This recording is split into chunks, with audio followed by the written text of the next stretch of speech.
Bonjour à tous, je suis Rachel de Limble. Aujourd'hui, nous allons parler de la façon d'ajouter et de gérer les utilisateurs et de configurer les rôles et les équipes dans Limble. Limble offre beaucoup de flexibilité et de personnalisation en ce qui concerne la gestion des utilisateurs.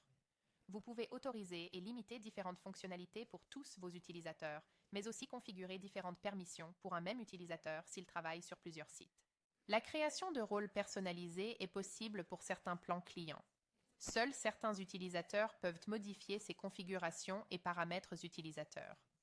Il inclut les super utilisateurs et les utilisateurs avec des autorisations de gestion. Si vous n'êtes pas sûr de répondre à ces critères, n'hésitez pas à contacter votre responsable de la réussite des clients Limble pour obtenir de l'aide. Avant de commencer, assurez-vous d'avoir les noms et les coordonnées de vos utilisateurs, y compris les adresses e-mail et les numéros de téléphone. Ces informations sont cruciales pour le processus de configuration de l'utilisateur. Commençons. Pour commencer, je dois accéder à la page de gestion des utilisateurs. Pour ce faire, sélectionnez l'icône de l'utilisateur dans le menu de navigation sur le côté gauche. Sur la page de gestion des utilisateurs, cliquez sur « Ajouter un utilisateur ». Complétez les informations de l'utilisateur dans la nouvelle fenêtre. Il est important de souligner que tous les utilisateurs n'auront pas accès à ces informations. Vous pouvez limiter les capacités de l'utilisateur en fonction de son rôle pour qu'il ne puisse pas voir des informations, telles que les salaires des employés, les heures de travail et la possibilité de modifier les profils. Nous en parlerons plus en détail lorsque nous aborderons les rôles. Ajoutez le nom et le prénom, l'adresse électronique et le numéro de téléphone. Ajoutez des informations précises ici, car ce sont les informations qui seront utilisées pour vous connecter à Limble et envoyer des notifications. Vous devez ensuite choisir un rôle. Limble propose par défaut les rôles de Manager, Technician et View Only. Pour l'instant, je dirais que cet utilisateur est un Technician, ce qui signifie qu'il a le droit d'effectuer des travaux, mais pas d'assigner ou d'examiner le travail d'autres utilisateurs. Enfin, choisissez un lieu. Si vous souhaitez ajouter des rôles pour un seul utilisateur dans plusieurs lieux, vous pouvez répéter ce processus une fois l'utilisateur créé. Cliquez sur « Ajouter ». Lorsque vous ajoutez un utilisateur à votre compte Limble, il reçoit un email contenant son nom d'utilisateur, son mot de passe et les instructions de configuration pour démarrer dans Limble. Une fois l'utilisateur ajouté, nous pouvons ajouter plus d'informations. Cliquez sur le nom d'utilisateur pour voir des champs supplémentaires pour personnaliser davantage son profil. Les premiers champs sont le salaire moyen et les heures de travail. Le salaire moyen est utilisé pour calculer les coûts de main-d'œuvre dans Limble. Si mon salaire moyen est 20 $ par heure et que j'ai réalisé un MS qui m'a pris 45 minutes, Limble calculera qu'il a fallu 15 $ de travail pour accomplir une tâche. C'est essentiel pour l'établissement de rapports. Les heures de travail sont le nombre d'heures de travail habituel de l'utilisateur par jour. Cela permet de s'assurer que le travail est distribué de manière appropriée en fonction du nombre d'heures que vos utilisateurs peuvent allouer aux tâches. Le dernier est le message de félicitations. Le message de félicitations sont des gifs pour vous remercier de votre travail. Ils sont automatiquement activés à l'inscription, mais peuvent être désactivés. Si un utilisateur est un super utilisateur, cela sera également indiqué dans son profil ici. Vous pouvez télécharger une photo de profil en son nom, c'est quelque chose que l'utilisateur peut faire lui-même. Maintenant que nous avons ajouté un utilisateur, parlons de quelques options de configuration supplémentaires. La première icône indique si l'utilisateur est actif ou non. Vous pouvez faire basculer l'utilisateur en tant qu'inactif ou actif en cliquant sur l'icône. Avant de désactiver un utilisateur, veillez à réaffecter son travail à des utilisateurs ou des équipes actifs. Il est important de conserver les utilisateurs inactifs sur votre compte pour l'historique des travaux et les rapports. Cela facilite également la réactivation d'un utilisateur et la conservation de son historique de travail.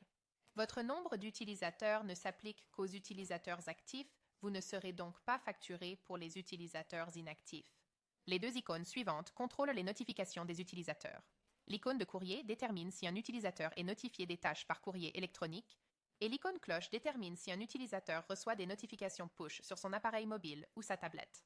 Une remarque importante à propos des notifications. Les préférences de notification peuvent être remplacées par des paramètres basés sur la localisation.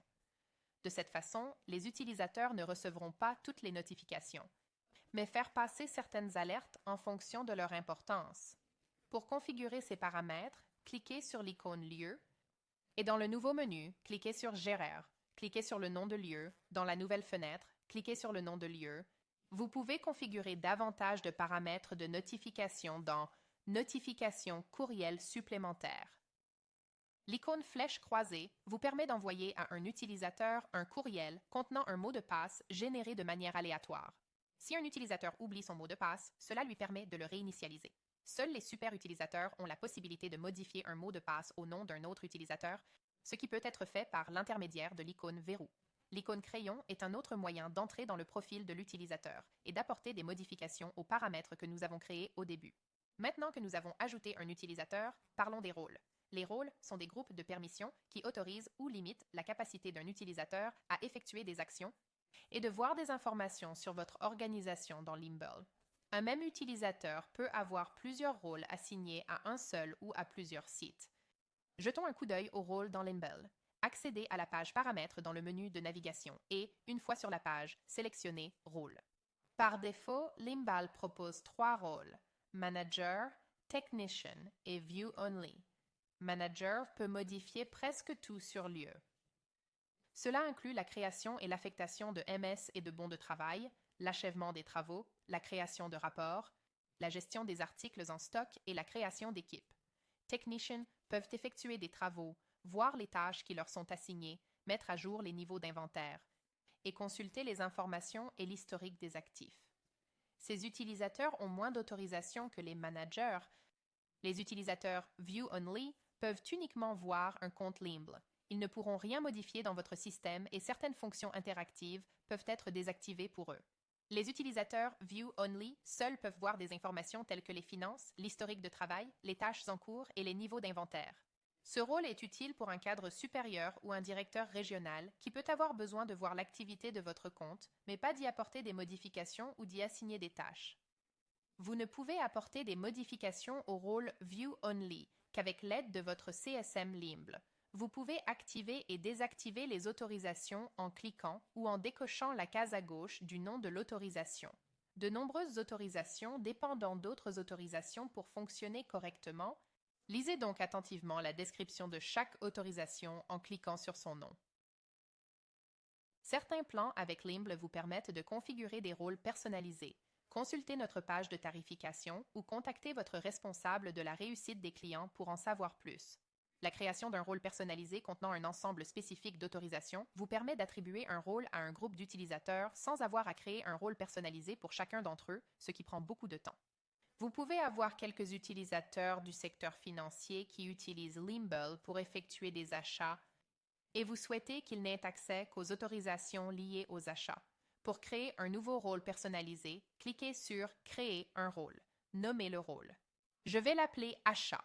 Par défaut, toutes les autorisations des nouveaux rôles personnalisés sont désactivées. Je vais donc choisir les autorisations dont je veux doter ce rôle. Je peux désormais attribuer ce rôle à mes utilisateurs. Vous pouvez dupliquer les rôles personnalisés que vous avez créés pour des rôles supplémentaires. Vous pouvez également empiler les rôles personnalisés. L'un de mes techniciens peut être chargé de la gestion des achats et des stocks, mais pas de la gestion du personnel. En attribuant ce rôle d'acheteur personnalisé en plus du rôle de technician, le technicien disposera des autorisations nécessaires pour effectuer son travail sans donner accès à certaines informations. Voyons maintenant comment attribuer un rôle à un utilisateur. Accédez à la page de gestion des utilisateurs. Un utilisateur qui travaille sur plusieurs sites peut se voir attribuer des rôles différents pour chacun d'entre eux. Cela vous permet d'autoriser ou de limiter les permissions en fonction du travail effectué par l'utilisateur d'un site à l'autre. Vous pouvez d'emblée attribuer à un utilisateur un rôle dans un site. Lorsque vous souhaitez en ajouter, allez dans la colonne Rôle et cliquez sur le bouton Plus. Dans cet exemple, Cheddar est déjà gestionnaire à la maison et je veux maintenant l'ajouter en tant que gestionnaire des achats au zoo en utilisant le rôle personnalisé. Dans la nouvelle fenêtre, je sélectionne Achat comme rôle et Zoo comme lieu, puis je clique sur Ajouter. Je peux révoquer le rôle à tout moment en sélectionnant le bouton Corbeille, ce qui supprimera l'utilisateur et son rôle de l'emplacement sélectionné. Vous pouvez maintenant commencer à réfléchir à la création d'équipes. Les équipes, ce sont des groupes d'utilisateurs qui peuvent être utilisés pour affecter plusieurs utilisateurs d'un même lieu à un seul onglet. Vous pouvez créer des équipes en fonction du type de travail effectué par vos utilisateurs, comme les électriciens, le CVC ou la plomberie.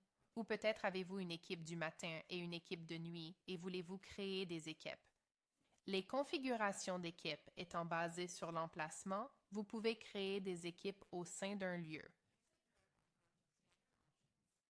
Cliquez ensuite sur Équipe.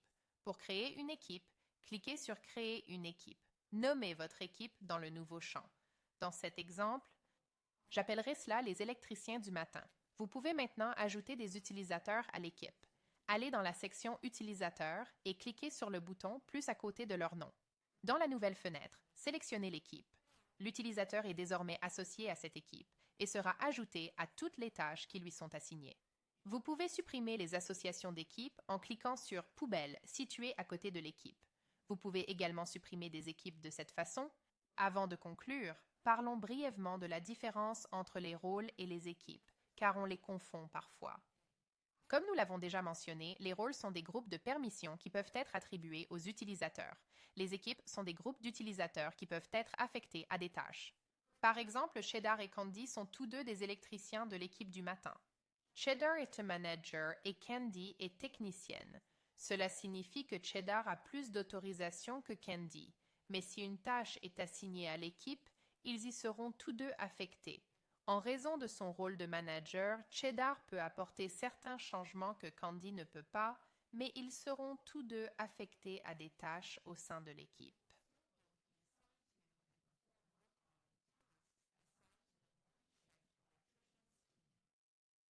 Merci beaucoup. Si vous avez d'autres questions, visitez notre centre d'aide, contactez notre équipe d'assistance ou parlez à votre Customer Success Manager Limble pour en savoir plus.